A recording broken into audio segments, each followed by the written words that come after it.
it not Donald Trump in the United States of America who was asking the people of Africa, who was asking the black people of Africa to leave America and go back to their land?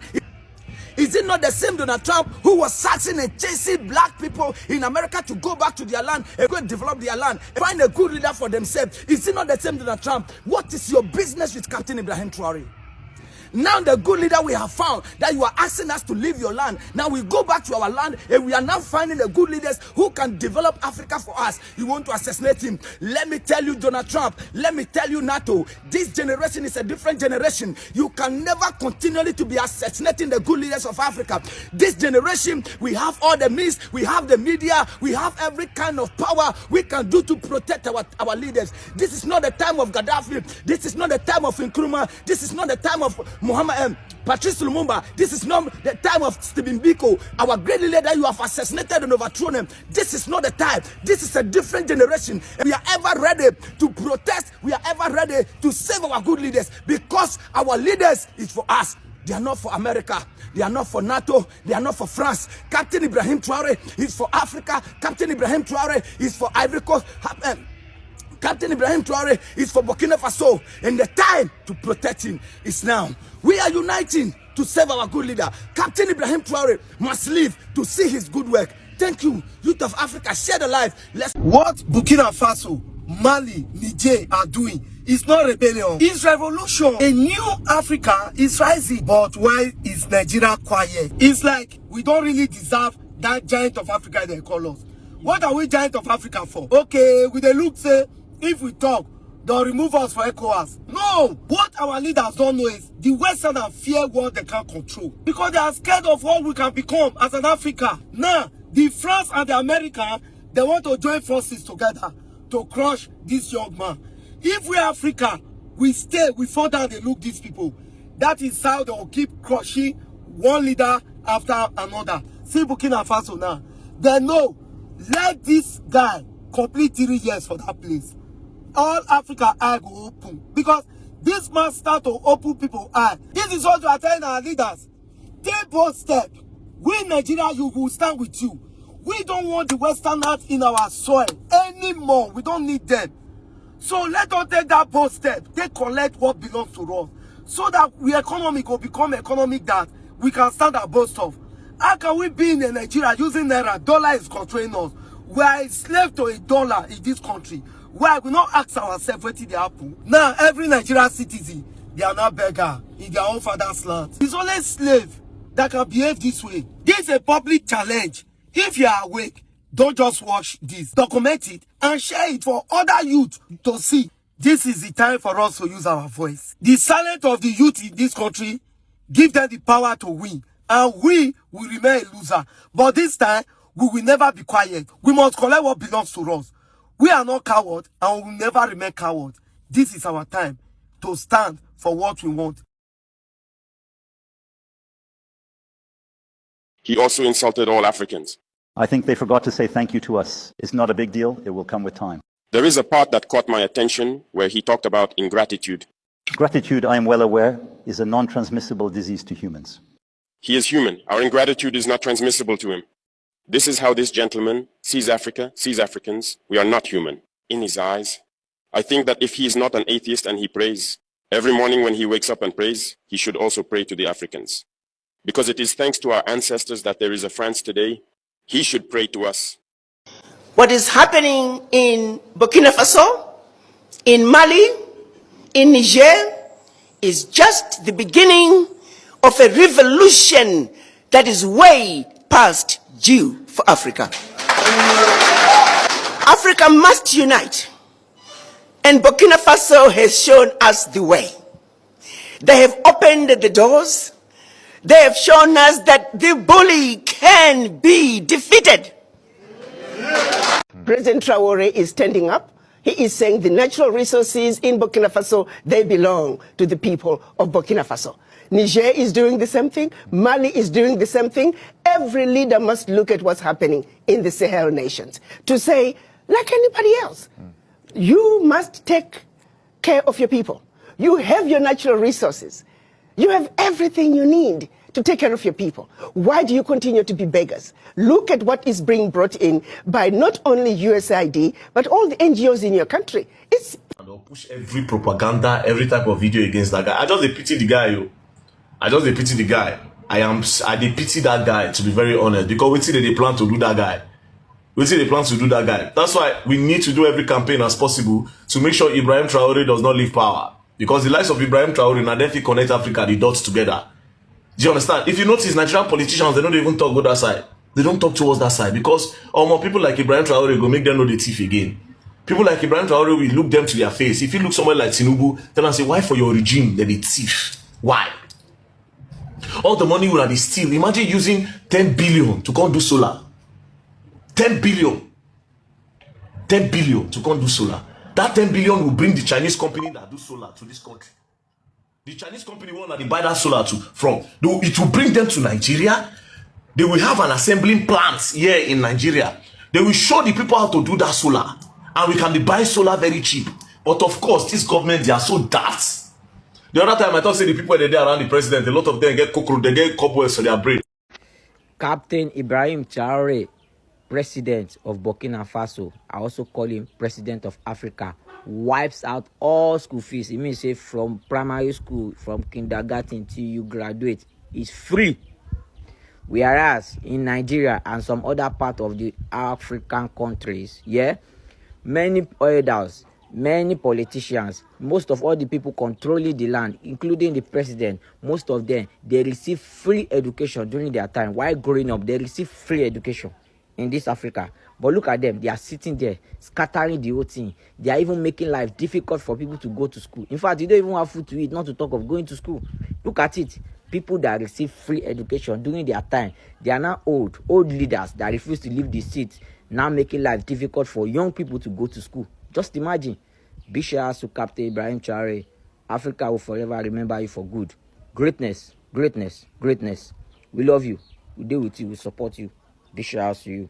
So, people of Burkina Faso has come out in masses to defend and support their president. Now, I want to ask, why is US and France after Burkina Faso? Why are they after their president? Thank God that social media is now. There is social media that we all can see the truth.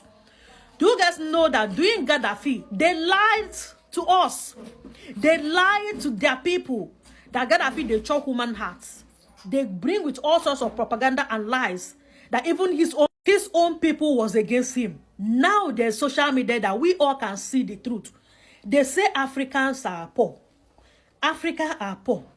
Africa cannot rule without them. Africa cannot survive without them. After Africa don't know how to rule themselves or govern themselves without them. Okay. Now this one man is the only African leader that stand up, that stood for the people and say, yes, Africa are poor. Leave us. Let's govern ourselves in our own way. Let's utilize our own mineral and natural resources on our people, on our land. Yet it still become a problem. Why are US and France after him? Because right now we all are seeing the truth. It's no longer the other way around when they lied about Gaddafi. Now we all can see the truth. Ibrahim Traore was actually fighting for his own people. He doesn't have anything against France or US. So why is he the target? Now after history, now after how many centuries we have seen that Gaddafi was lied against. US created those propaganda to buy him, to eliminate him. And they succeeded. Africa, we have to unite. Africa as a nation, as a continent, all we have to unite and protect this man because he is our treasury. He is an African hero. He is the only African leader that the world is proud of. We shouldn't let what happened to Gaddafi happen to Ibrahim Traore. So we have some good news from Burkina Faso. Russia and China have vowed to support Burkina Faso President Ibrahim Traore in all the ways they can. And in fact, China has promised to send 500 troops to Burkina Faso to deal with the problem of terrorists in Burkina Faso for once and for all. And these soldiers are going to the northern part of Burkina Faso where it is highly infested with terrorists who are sponsored by, the West is sponsoring them so that they can cause chaos in Burkina Faso. and China has promised together with the Burkina Faso army, they are going to deal with that menace very soon, as even Africans are preparing to march in support and solidarity of Ibrahim Traore. So Ibrahim Traore has said very soon, in just 2 weeks, the problem of terrorists in Burkina Faso is going to end for once and for all. Burkina Faso is going to be a very safe place where anybody can go anytime. And he has called all the Africans to stand and support him, as he is trying his best to ensure that Burkina Faso is safe from Western influence. This life, no balance. This is Captain Ibrahim Traore, President of Burkina Faso. Ladies and gentlemen, what this man is doing in Burkina Faso, very soon, in the next 6 months, countries like Nigeria, Kenya, and some other African countries will be going to Burkina Faso to go and borrow money. If you don't believe me, this man is currently turning Burkina Faso to paradise. I am saying this man has changed the infrastructure of Burkina Faso, and some people don't like this man. If you are one of those people. And if we are cowards, our children will ask us questions. Imagine if in Burkina we refuse to fight and we accept to submit to live in slavery. Tomorrow our children will grow up. They will ask questions. Were our parents cowards to leave us in slavery? Whether we are alive or dead, we will feel it. The coward is afraid. And the imperialists have understood. They try to instill fear in the leaders so that you become cowards. Because when you are a coward, all other vices can arise. They do everything to make us afraid. They come into our palaces. They threaten us directly or with veiled threats. Of course, we respond as we should. They always take examples. They will tell us, you know, Thomas Sankara tried to do it like this, but where is he? He is dead. The Haitian president, he tried to do it like this. Where is he? He is dead. Gaddafi tried like this. Where is he? He is dead. These are the veiled statements made to us to instill fear. And then we also often see some young people trying to follow in the footsteps in a different way.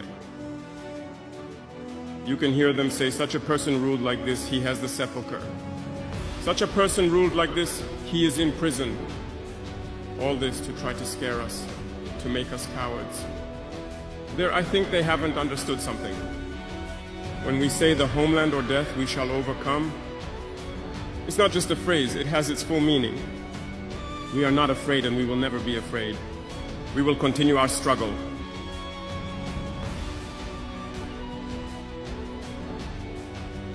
They have undoubtedly and surely scared numerous African heads of state.